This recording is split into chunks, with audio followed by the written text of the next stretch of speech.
is Colleen Francis. Thanks for joining me on today's Sales Leader Strategy.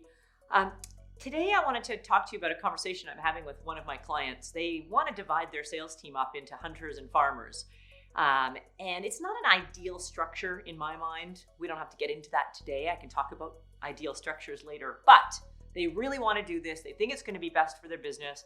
And so I'm trying to find ways to make it work for them. And here's what I know. It can work, okay? It's not my preferred approach, but it can work for you to have hunters and farmers.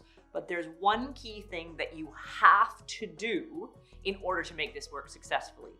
And that is having a process or a standard operating procedure or some kind of system for a handoff between the two groups.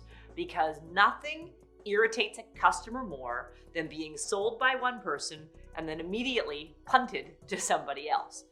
The lack of trust, they feel like it's a bait and switch. And when that happens, the trust is eroded for that account manager, that farmer who has to go back in and repair the relationship. It doesn't mean those customers will be lost. It does mean that it takes some time to really benefit from the relationship, and they've had a bit of a sour taste in their mouth post-sale of dealing with you.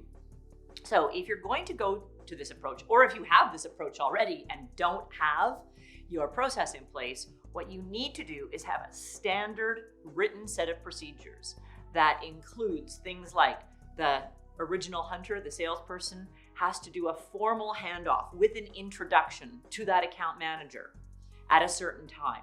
There has to be a transition period that brings that account manager in and has the seller, the hunter, working side by side with them for a certain amount of time so that the customer is comfortable with the quality of work and the personality of the account manager. We want to test to make sure that there's a good fit.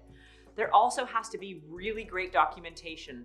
You can't roll out the hunter-farmer type structure without a really good CRM and 100% compliance commitment to your CRM, because the notes in the system that are required to complete this handoff are critical to success.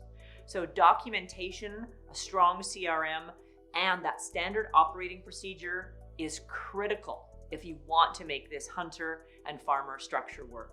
Thanks so much for joining me in today's Sales Leader Strategy. For more conversations on topics just like this, and if you did want to bounce your sales structure off of me, you can visit us now at engageselling.com, or of course be active in any of our online communities in LinkedIn, Facebook, Twitter, and YouTube.